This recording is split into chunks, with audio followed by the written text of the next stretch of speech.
मैं सुरेश कुमार आज आपको हरियाणा जीके के टॉपिक लेके आया हूँ, जिसमें मैं आपको हरियाणा में किस टाइप के वन पाए जाते हैं, कितने वन हैं, कितने प्रतिशत पे हैं, उनके बारे में हम बात करेंगे। तो सबसे पहले मैं आपको बताना चाहता हूँ कि हरियाणा के अंदर जब हरियाणा और पंजाब दोनों अलग अलग हुए थे सन 1966 में। सन 1966 में हरियाणा और पंजाब जब अलग अलग हुए, उस समय हरियाणा के पास जो कुल वन थे वो थे 3.9% कुल भौगोलिक क्षेत्रफल के। हरियाणा का जो कुल भौगोलिक क्षेत्रफल है उसका 3.9% भाग जो है उतने ही वन थे हरियाणा के पास। ठीक है, जिस समय वह अलग हुआ था पंजाब से सन 1966 में। उसके बाद वर्ष 2015 की रिपोर्ट के अनुसार से यह 3.58% रह गया था, जो कि घट गया था, डिक्रीज हो गया था। ठीक है, उसके बाद दिसंबर 2017 की रिपोर्ट के अनुसार यह 3.62% हो गया। ठीक है, तो देखिए हरियाणा के अंदर शुरू में 3.9 थे, उसके बाद 2015 में 3.58% और अब 3.62% रह गया। अब देखिए अगर आप प्रतिशत में लेके चलना है तो आप ऐसे लिखो, अगर आपको वर्ग किलोमीटर के हिसाब से लेना तो ये 1584 वर्ग किलोमीटर था उस समय 2015 के अंदर, और ये कितना हो जाएगा जब आप इसको कैलकुलेट करोगे तो 1602 वर्ग किलोमीटर हो जाएगा। तो आपके दोनों ही सही है। अगर ये पूछ ले कि अब जो हरियाणा के पास कितने वन रह गए हैं तो 3.62% कुल भौगोलिक क्षेत्रफल का, या फिर अगर वर्ग किलोमीटर में पूछे तो 1602 वर्ग किलोमीटर रह गया है। ठीक है, अब अगली बात क्या है कि भारतीय वन नीति जो है उसके अकॉर्डिंग जो भारतीय वन नीति है, भारतीय वन नीति,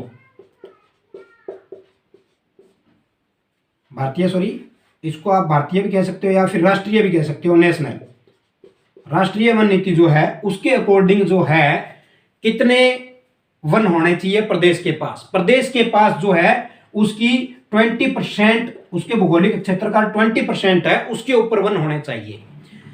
जो राष्ट्रीय वन नीति है, जो नेशनल फॉरेस्ट एक्ट है, उसके अनुसार प्रदेश के भौगोलिक क्षेत्रफल पे 20% पे वन होने चाहिए, जबकि अपने तो यहाँ इतने हैं तो बहुत कम है। ठीक है, तो ये है हरियाणा के जो शुरुआत में मैं आपको बताऊं, इससे संबंधित काफी सम आ सकते हैं, कुछ क्वेश्चन आ सकते हैं। अब हम बात करते हैं कि हरियाणा के वनों को कैसे बांटा गया है, कैसे उसको डिवाइड किया गया है। ठीक है, तो किस तरह से डिवाइड किया गया है, एक तो है आरक्षित वन, आरक्षित वन रिजर्व फॉरेस्ट हो गया, दूसरा है संरक्षित वन, संरक्षित वन, और तीसरा हो गया अवर्गीकृत वन, अवर्गीकृत वन।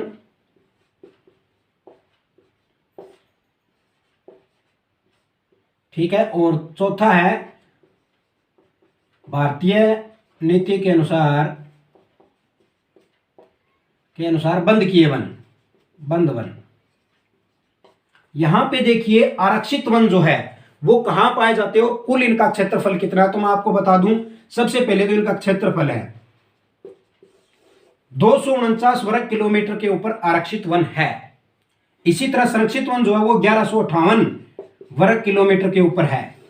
इसी तरह अवर्गीकृत वन जो है वो है 152 वर्ग किलोमीटर के ऊपर है, और ये टोटल ही 15 वर्ग किलोमीटर के ऊपर है। तो सबसे पहले इनसे संबंधित क्वेश्चन भी आ सकते हैं, आप इनको ध्यान से पढ़िए कि हरियाणा के अंदर वन जो डिवाइड किए गए वो इस तरह से है, जिसमें आरक्षित वन 249 वर्ग किलोमीटर पे फैला हुआ है, संरक्षित वन 1158 वर्ग किलोमीटर है। इसी तरह अवर्गीकृत वन के जो हिस्से में आता है वो 152 वर्ग किलोमीटर आता है। भारतीय के अनुसार जो बंद किए गए हैं वो 15 वर्ग किलोमीटर जो है वन है। ठीक है, तो अगर इसमें क्वेश्चन ये भी बन सकता है कि सबसे अधिक जो क्षेत्रफल है वो कौन से वन के पास है, तो संरक्षित के पास है। नंबर 2 पे आ गया आरक्षित, नंबर 3 पे आ गया अवर्गीकृत, तो नंबर 4 पे बंद किए गए वन। ठीक है, तो अब बात करते हैं हम कि आरक्षित वन कहां पाए जाते हैं। तो आरक्षित वन जो पाए जाते हैं वो सबसे ज्यादा जो है पंचकुला तथा यमुनानगर में पाए जाते हैं। यमुनानगर सबसे ज्यादा कहां पाए जाते हैं, ये पंचकुला तथा यमुनानगर। इनके अलावा अंबाला, जींद, कैथल व हिसार के कुछ हिस्सों में भी पाए जाते हैं, ठीक है। इनके जो है कुछ हिस्सों में ही पाए जाते हैं, जबकि यहाँ तो बहुत ज्यादा है, कुछ हिस्सों में ही। तो यहाँ पे अगर ये पूछ ले कि आरक्षित वन कहाँ पाए जाते हैं, सबसे ज्यादा पंचकुला और यमुनानगर में। इसके अलावा अंबाला, जींद, कैथल, हिसार, कुल कितने जिले हो गए? 6 हो गए, 2 ये और 4 ये, ठीक है। तो 6 जिलों में जो वो आरक्षित वन पाए जाते हैं, ठीक है। अब हम बात करते हैं संरक्षित वन की। तो संरक्षित वन जो है उसमें मुख्यतः 2, एक तो है यमुनानगर में ही, यमुनानगर में संरक्षित वन जो है वो यमुनानगर के अंडर में आता है, जिसमें यमुनानगर में साल वन जो उसकी पूरी प्राथमिकता है, पूरी जो प्रधानता है साल वन की। तो सबसे पहली बात यह है कि अगर ये पूछ ले कि साल वन कहां पाए जाते हैं, तो साल वन यमुनानगर में, जो किसके अंतर्गत आ जाते हैं? संरक्षित वन के अंतर्गत आ जाते हैं, ठीक है। इसी तरह जो है पंचकुला में पाइन वन भी पाए जाते हैं, ये भी इसके अंडर ही आता है, ठीक है। तो संरक्षित वन मुख्यतः 2 हो गए, एक तो साल वन और एक पाइन वन। साल वन कहां पाए जाते हैं? यमुनानगर में। इसी तरह पाइन वन कहां पाए जाते हैं? वो पंचकुला में पाए जाते हैं। तो उम्मीद करता हूं कि हरियाणा के डिवाइडेड जो है वन है वो आपको अच्छी तरह से समझ में आ गए होंगे। इनको अच्छी तरह से याद कर लेने पे ऑब्जेक्टिव टाइप क्वेश्चन जो है बन जाते हैं। नेक्स्ट देखिए क्या है। अब हम बात करेंगे, अब हम बात करते हैं कि हरियाणा के अंदर,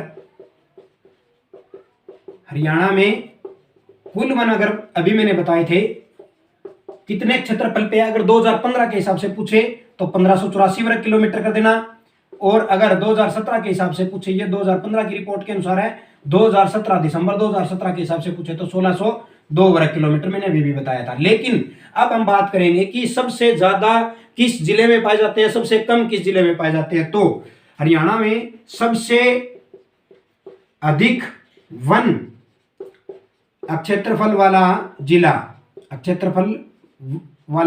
जिला, ये कौन सा है? आप सभी को पता है कौन सा है?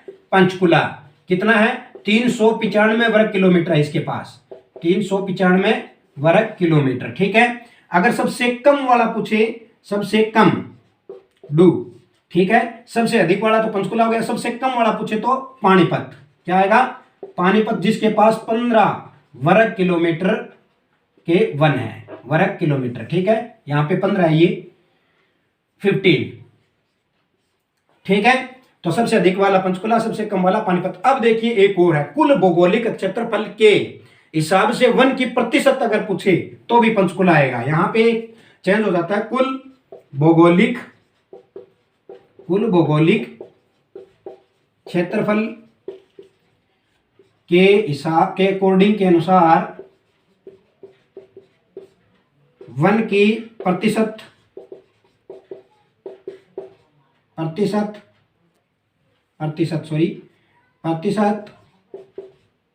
के अनुसार कौन सा आएगा? तो भी कौन सा आएगा? पंचकुला ही आएगा। और अगर प्रतिशत के हिसाब से कुल भौगोलिक के सबसे कम पूछ ले, ये सबसे अधिक है, ये सबसे अधिक है, ठीक है।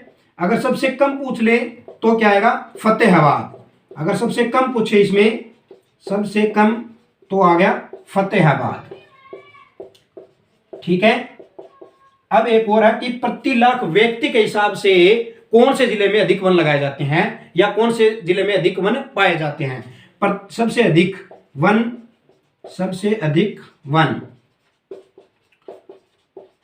प्रति लाख व्यक्ति के हिसाब से, तो भी क्या आएगा? पंचकुला ही आएगा, तब भी पंचकुला आएगा। और सबसे कम वन प्रति लाख व्यक्ति के हिसाब से, तब क्या आएगा? पलवल, ठीक है। तो अब देखिए यहां पे क्वेश्चन बन गए हैं आपके 6। सबसे क्या है? सबसे अधिक वन जो है क्षेत्रफल वाला जिला है वो पंचकुला, 395 वर्ग किलोमीटर जिसके पास है, और सबसे कम वाला पानीपत जिसके पास 15 वर्ग किलोमीटर। अगर कुल भौगोलिक क्षेत्रफल के उसके प्रतिशत के हिसाब से पूछे तो आएगा पंचकुला सबसे अधिक। प्रतिशत के हिसाब से कुल भौगोलिक क्षेत्रफल के ऊपर वन का अगर प्रतिशत मांगे तो सबसे कम वाला आएगा फतेहाबाद। इसी तरह प्रति लाख व्यक्ति के हिसाब से जो वन का सबसे अधिक क्षेत्रफल है वो है पंचकुला में, और सबसे कम जो है वो पलवल में। सीधी बात है, तीनों पे पंचकुला जो है वो जो सबसे अधिक में आएगा, सबसे कम में आप याद रख लेना। अगर प्रति लाख व्यक्ति के हिसाब से पलवल हो गया, प्रतिशत के हिसाब से फतेहाबाद हो गया, और वन क्षेत्रफल के हिसाब से जो है वो पानीपत हो गया। ठीक है, तो ये मोस्ट इंपोर्टेंट क्वेश्चन है, इनको आप जरूरी याद रखना, इनसे संबंधित क्वेश्चन आ जाते हैं। ठीक है, नेक्स्ट देखिए क्या है। अब हम बात करेंगे कि एक दो क्वेश्चन मैं आपको वैसे ही शॉर्टली बता देता हूं कि सबसे ज्यादा झाड़ियां जो है कुछ क्षेत्र में पाई जाती है। हरियाणा में जो है सबसे ज्यादा झाड़ियां कहाँ पाई जाती है, ये क्वेश्चन आ जाता है। झाड़ियां वाला क्षेत्रफल या क्षेत्र, तो सबसे ज्यादा जो झाड़ियां पाई जाती है वो गुरुग्राम में पाई जाती है, गुड़गांव। ठीक है, गुड़गांव या गुरुग्राम में सबसे ज्यादा पाई जाती है। एक क्वेश्चन ये और बनता है कि हरियाणा के अंदर ये भी पूछा जाता है सबसे अधिक क्या उगता है, हरियाणा में सबसे अधिक क्या उगता है, सबसे अधिक क्या उगता है और जल्दी उगता है, क्या उगता है, तो वो है, आप सभी को पता ही होगा, सरकंडा, जिससे क्या बनाई जाती है, रस्सी भी बनाई जाती है, और मुड्डों का कुटीर उद्योग भी होता है। इससे क्या बनाई जाती है, रस्सियां भी बनाई जाती है, तथा इससे जो है मुड्डों का कुटीर उद्योग भी होता है, मुड्डों का कुटीर उद्योग भी चलता है। ठीक है, तो ये आप दोनों याद रख लेना, ये भी इंपॉर्टेंट है कि सबसे ज्यादा झाड़ियां यहां पाई जाती है, सबसे ज्यादा क्या होता है, सरकंडा, रस्सी इससे बनती है, और जो है मुड्डों का कुटीर उद्योग इससे चलता है। अब हम बात करते हैं कि वनों के हिसाब से जो है इनकी, एक बात और बता दूं मैं कि भारत के अंदर जो है कुल प्रजातियां पाई जाती है पक्षियों की, वो कितनी है, पक्षियों की जो कुल प्रजातियां हैं, कि कुल प्रजातियां जो है वो प्रजातियां वो पाई जाती है 1250 के लगभग। ठीक है, जिसमें से हरियाणा के अंदर कितनी है, जिसमें हरियाणा के अंदर लगभग 500 से अधिक या 500 की प्रजातियां पाई जाती है। इनको देखते हुए हरियाणा में जो वन है उनके इनको अकॉर्डिंग जो है हम वन्य जीवों को उनके प्राकृतिक आवास में सुरक्षा प्रदान करने हेतु जो है, सुरक्षा प्रदान करने हेतु क्या है, हरियाणा के अंदर 2 राष्ट्रीय उद्यान हैं। राष्ट्रीय उद्यान कितने हो गए, 2 राष्ट्रीय उद्यान 2 बनाए हैं, और जिसको नेशनल पार्क कहते हैं। ठीक है, और वन्य जीव अभ्यारण्य जो है, वन्य जीव अभ्यारण्य जो है वो बनाए 8, कितने हैं, वो है 8। और इसी तरह तीसरा एक और क्या है, कंजर्वेशन रिजर्व 2 बनाए हैं,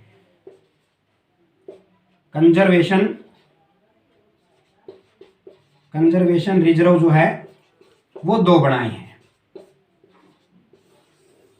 ठीक है, दोबारा समझिए कि वन्य जीवों को उनको प्राकृतिक आवास में रहने के लिए उन्हें सुरक्षा प्रदान करने हेतु जो है 2 राष्ट्रीय उद्यान हो गए, 8 वन्य जीव अभ्यारण्य हो गए, और इसी तरह 2 कंजर्वेशन रिजर्व हो गए। तो सबसे पहले हम बात करेंगे 2 राष्ट्रीय उद्यान की, उसके बाद इन दोनों की डीपली बात करेंगे। ठीक है, तो शुरुआत करते हैं हम 2 राष्ट्रीय उद्यान की कि कौन कौन से हैं। सबसे पहले आता है, आपने नाम सुना होगा, सुल्तानपुर राष्ट्रीय उद्यान। ठीक है, सुल्तानपुर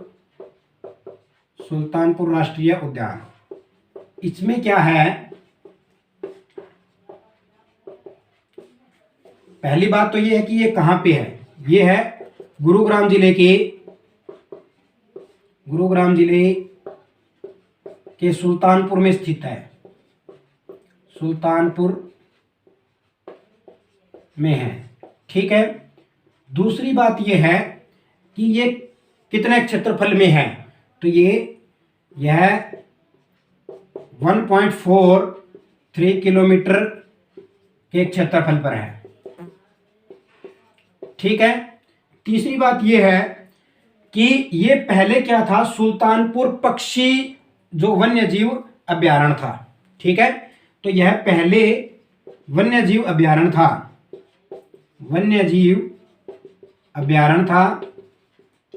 जिसे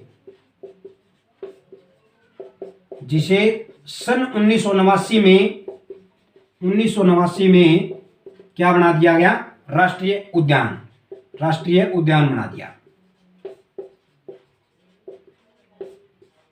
ठीक है। अब देखिए नंबर 4 क्या है, यह प्रवासी पक्षियों के लिए मशहूर है। यह प्रवासी पक्षियों के लिए प्रसिद्ध है भाई। ठीक है। नेक्स्ट क्या है, शीत ऋतु में सैकड़ों पक्षी प्रवास करते हैं। इस पे जो क्वेश्चन आ सकते हैं वो यही है, प्रवास करते हैं। ठीक है।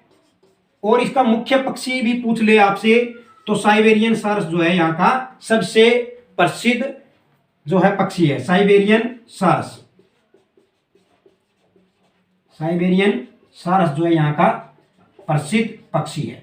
ठीक है। तो ये इस पे क्वेश्चन बन सकते हैं। क्या है कि गुरुग्राम जिले के सुल्तानपुर में है। पहले यह वन्य जीव अभ्यारण्य था जिसे सन 1989 में राष्ट्रीय उद्यान बना दिया। उस समय इसका नाम था सुल्तानपुर पक्षी वन्य जीव अभ्यारण्य। ठीक है। अब इसका सुल्तानपुर राष्ट्रीय उद्यान है। 1.43 वर्ग किलोमीटर के जो क्षेत्रफल में है, ये प्रवासी पक्षियों के लिए मशहूर है, प्रसिद्ध है, जिसमें शीत ऋतु में सैकड़ों जो पक्षी यहाँ प्रवास करते हैं। और इसी तरह साइबेरियन सारस के लिए जो है मुख्य है, यहाँ का जो मुख्य पक्षी माना जाता है वो साइबेरियन सारस है। ठीक है। ये था पहला सुल्तानपुर पक्षी अभ्यारण्य जो राष्ट्रीय उद्यान है। अब दूसरा क्या है, कलेसर राष्ट्रीय उद्यान। दूसरा है, दो बताए थे मैंने, दूसरा है कलेसर राष्ट्रीय उद्यान। कलेसर राष्ट्रीय उद्यान, अब इसके बारे में हम बात करेंगे। यह यमुनानगर जिले में स्थित है। यह यमुनानगर जिले में स्थित है। ठीक है। दूसरा क्या है, यह लाल जंगली मुर्गों के लिए प्रसिद्ध है। यह लाल जंगली मुर्गों के लिए प्रसिद्ध है। ठीक है। तो यह लाल जंगली मुर्गों के लिए हो गया प्रसिद्ध। तीसरा क्या है, यह 2003 में बनाया। इस पार्क को जो है, या इसे लिख दो, इसे 2003 में बनाया। ठीक है। तो यह पार्क 2003 में बना था। ये इससे संबंधित हो गए, इससे संबंधित ये क्वेश्चन आ सकते हैं। ठीक है। अब हम बात करते हैं नेक्स्ट हम बात करेंगे वन्यजीव अभ्यारण्य